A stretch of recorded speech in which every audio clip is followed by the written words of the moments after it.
ఇదే అంశంపై చర్చించడానికి డిబేట్లో పాల్గొంటున్నారు ప్రొఫెసర్ విశ్లేషకులు మురళీ మనోహర్ గారు. నమస్తే సార్. నమస్తే అండి. నమస్తే మురళీ మనోహర్ గారు, ద్వీపదేశం సెషెల్స్ ఆ దేశ అత్యున్నత పురస్కారమైన గార్డియన్ ఆఫ్ ది హార్జాన్ను ఇటీవల ప్రధాని మోదీకి ఇచ్చింది. సో దీనిపై పాకిస్తాన్ రక్షణ మంత్రి ఆసిఫ్ చేసిన వ్యాఖ్యలు, అంటే అది ఆ దేశం ఇవ్వలేదు, అడిగి తెచ్చుకున్నటువంటి గౌరవం అని చెప్పి మాట్లాడారు. సో ఈ వ్యాఖ్యలు చేయడం ఎంతవరకు కరెక్ట్? అందుకే భారత్ చాలా చక్కటి రెబ్యూటల్ ఇచ్చేసింది. ఎందుకంటే ఆయనకు మతి స్థిమితం లేకుండా మాట్లాడుతున్నాడు. ఇంతకన్నా ఆయన చేయగలిగే పనులు ఏమీ లేవు.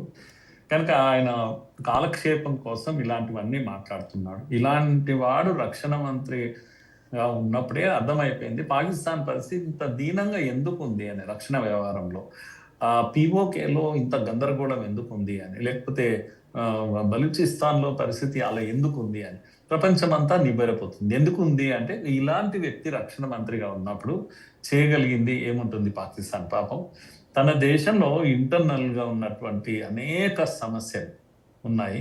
వాటిని చక్కదిద్దాల్సినటువంటి రక్షణ మంత్రి కామెంట్స్ చేస్తూ మీడియా ముందల ఇది ఇండియాను కాస్త ఏమంటాము చిన్నబుచ్చే ప్రయత్నం, ఇలాంటివన్నీ పిచ్చి మాటలు మాట్లాడాడు. వాస్తవంగా ఇవి పిచ్చి మాటలే.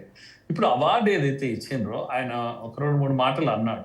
ఈ గార్డియన్ ఆఫ్ బ్లూ హొరైజాన్ అని, ఇది ఊరికే ఇచ్చింది కాదండి, మనకు తెలియాలి ఎందుకు అలా అన్నారు. బ్లూ హొరైజాన్ అంటే సముద్రాన్ని రక్షించే సంబంధించిన ఒక అవార్డు ఇది.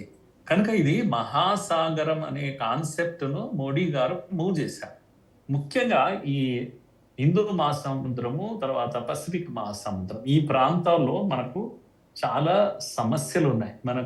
మన దేశంలో చాలా మంది ఎందుకు అసలు వెళ్ళాడు మోడీ గారు? ఎంత చిన్న దేశం అండి ఇది. 1,20,000 మంది దాని జనాభా, అంటే హైదరాబాద్ కన్నా తక్కువ. హైదరాబాద్లో ఒక ప్రాంతం ఇది అంతే. మనం 30 లక్షలు ఒక పార్లమెంట్ మన దగ్గర. ఇంత చిన్న దేశం, స్పెక్ అంటాం, ఒక చుక్క లాంటి సముద్రంలో కనిపిస్తుంది ఇది. ఇంత చిన్న ద్వీపానికి ఎందుకు వెళ్ళాడు మోడీ గారు? ముందైతే ఈ ప్రశ్న వేసుకోవాలి కదా. ఇక్కడికి వెళ్ళింది ఇంతవరకు ఒక ఇందిరాగాంధీ తప్ప ఇంకెవరూ వెళ్ళలేదు. 2015లోనే మోడీ గారు వెళ్ళారు, మళ్ళీ ఇప్పుడు కూడా వెళ్తున్నారు. ఇప్పుడు వెళ్ళిన సందర్భం ఏంటి అంటే, మేజర్గా 50 ఏళ్ల స్వాతంత్రం వాళ్ళది. 50 ఏళ్ళు అయ్యింది స్వాతంత్రం సిద్ధించి, దాన్ని సెలబ్రేట్ చేసుకుంటున్నారు యాజ్ అ నేషన్. వాళ్ళు చిన్న దేశం కావచ్చు, వాళ్ళు కూడా వాళ్ళ జాతి, వాళ్ళ దేశం, వాళ్ళ గౌరవం అనుకుంటుంది. కనుక ఎంతో గౌరవంగా మోడీ గారిని ముఖ్య అతిథిగా పిలిచారు. భారత్ ఈ విషయంలో గర్వపడాలనా లేదా, సంతోషపడాలనా లేదా? ఎందుకు పెద్ద దేశాలు అమెరికా ఉన్నాయి, ఇంకేమో ఉన్నాయి పెద్ద పెద్ద దేశాలు, వాటినన్నిటిని ఎందుకు పిలవలేదు?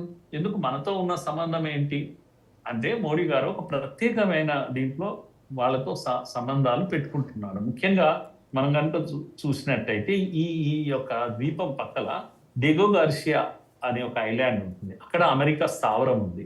అలాగే చాంగోస్ అనేటువంటి ఒక ద్వీపం ఉంది, అక్కడ బ్రిటన్ స్థావరం ఉంది. ఫ్రెంచ్ స్థావరం కూడా ఇంకో ద్వీపం పైన ఉంది. ఇన్ని దేశాలు, చైనా ఆ చుట్టుపక్కల తన స్థావరాలకు ఆల్రెడీ శ్రీలంకలో ఉంది, మనము పంబన్ తోటలో ఉంది, మాల్దీవ్స్ లో ఉంది, ఇంకా కొన్ని 3-4 దేశాల్లో శ్రీలంక తన ఏమంటాము సైనిక స్థావరాలను పెట్టుకున్నది. ఇది హిందూ మహాసముద్రం, మనం మర్చిపోకూడదు.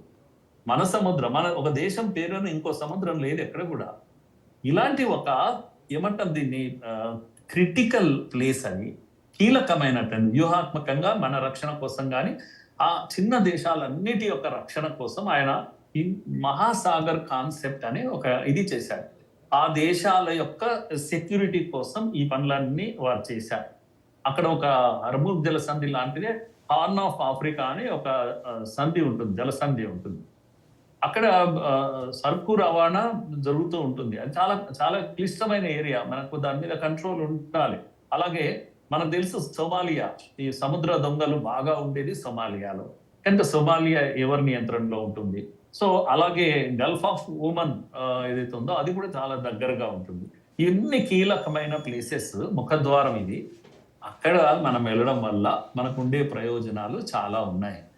ఈ వీటి కోసం ఆయన వెళ్ళాడు. ఊరికే ఆషామాసిగా వెళ్ళలేదు ఆయన.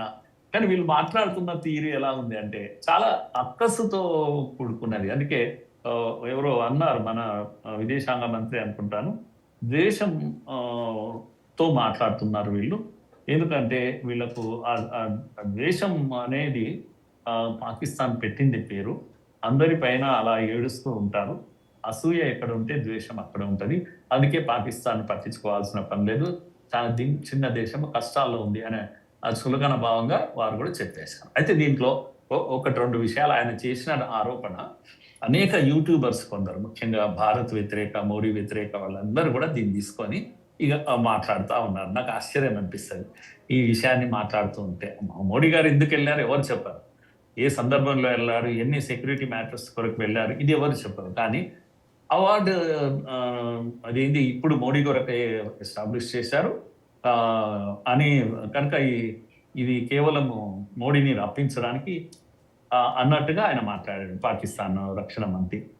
కనుక ఇది మొత్తం తప్పుల తడకగా ఉంది. అనేక స్పెల్లింగ్ మిస్టేక్స్ ఉన్నాయి దాంట్లో సైటేషన్లో అని అది 2వ విషయం మాట్లాడాడు. ఫుల్ ఆఫ్ ఏంటి ఇది ఈ విధంగా సిల్లీ కామెంట్స్ ఆయన చేశారు. ఎవరు మన పాకిస్తాన్ ఇది. కానీ సిషిలిస్ దేశము వాళ్ళు సమాధానం చెప్పారు. ఏమంటాడంటే ఈయననే మాట్లాడుకొని తీసుకున్నాడు మోడీ గారు అని అంటాడు ఆయన. ఎంత దారుణంగా మాట్లాడతాడు. ఇది అప్పటికప్పుడు ఎందుకు క్రియేట్ చేశారంటే మోడీ గారు అడిగారు కనుక అని చెప్తాడు. నిండా ఎర్రర్స్ ఉన్నాయి, స్పెల్లింగ్ మిస్టేక్స్ ఉన్నాయి అనే ఇంకో విషయం చెప్పాడు. ఇది ఫస్ట్ మోడీ కొరకే సృష్టించారు, ఇది మోడీతోనే అంతమవుతుంది. ఈ 3-4 విషయాలు చెప్పారని నేనేమంటున్నా అంటే ఇండియా తర్వాత దాన్ని రిటర్న్ చేసింది. మెంటల్లీ అప్సెట్ ఉన్నాడు ఇతను, ఇవన్నీ కూడా అనేసింది. సిల్లీ కామెంట్స్ ఇవన్నీ కూడా అని చెప్పింది. కానీ ఆ దేశం ఏమని స్పందించింది అది చాలా ముఖ్యం. ఆ దేశం చెప్పింది ఏంటంటే అవును, మేము మొదటిసారి ఈ యొక్క అవార్డును మేము క్రియేట్ చేశాం. నేషనల్ హానర్ యాక్ట్ కింద పార్లమెంటులో చట్టం చేసి ఈ అవార్డును ప్రత్యేకంగా మోడీ గారికి మేము ఇచ్చాము ఆయన పైన ఉన్న గౌరవంతో. ఇది ఆ దేశం చెప్తున్నటువంటి విషయం. తర్వాత వాళ్ళ పార్లమెంటులో ఈయన అడ్రస్ చేశారు. సో అది మనకు గౌరవం కాదా? మోడీ గారి సలహా వాళ్ళు తీసుకోవాలనుకుంటున్నారు. మోడీ గారు ముఖ్యంగా వాళ్ళకు ఆ దేశానికి చుట్టుపక్కల అన్ని ద్వీపాలకు ఒక రక్షణ ఏర్పాటు చేసే ప్రయత్నంలో ఉన్నారు. ఇది అంతా కూడా వాళ్ళకు నచ్చినటువంటి విషయం. తప్పుల గురించి కూడా ఆయన చెప్పాడు. ఇదంతా కూడా ఇంటర్నెట్ ఏఐ డిజైన్డ్ అని ఆయన చేస్తే ఇది దాన్ని ఏమంటాం ఫస్ట్ కాపీ ఎర్రర్స్తో ఉన్నది అనేది నిజం. అది మరి ఎవరికి బయటకు వచ్చిందో తెలియదు. కానీ ఫైనల్ చేసి ఎప్పుడైతే వారికి అందించే సమయంలో అలాంటిది లేదు. వీళ్ళకి తెలియకుండా అనవసరంగా దాని మీద మాట్లాడి ఎవరో క్లరికల్ మిస్టేక్స్ కొన్ని చేశారు, కానీ అది ఇవ్వలేదు. ఒరిజినల్ ఇచ్చింది వేరే, కానీ దీన్ని బయటపెట్టి దీంతో వాళ్ళు మాట్లాడారు. ఇది అండి మొత్తం జరిగింది. మోడీ గారికి ఫస్ట్ టైం ఇచ్చిన దేశాలు మీరు ఇంతకుముందు చెప్పారు, చాలా దేశాలు ఇచ్చాయి. 100 దేశాలు పర్యటన చేశారు, అనేక దేశాలు అవార్డులు ఇచ్చారు. ఇజ్రాయెల్ ఫస్ట్ టైం క్రియేట్ చేసి ఇచ్చింది. మరి ఇథియోపియా కూడా ఫస్ట్ టైం క్రియేట్ చేసి ఇచ్చింది. మోడీ గారి కోసమే ఇచ్చింది. అవును, భారత్ కోసమే ఇచ్చింది. ట్రినిడాడ్ టొబాగో కూడా ఫస్ట్ టైం తయారు చేసి ఇచ్చింది.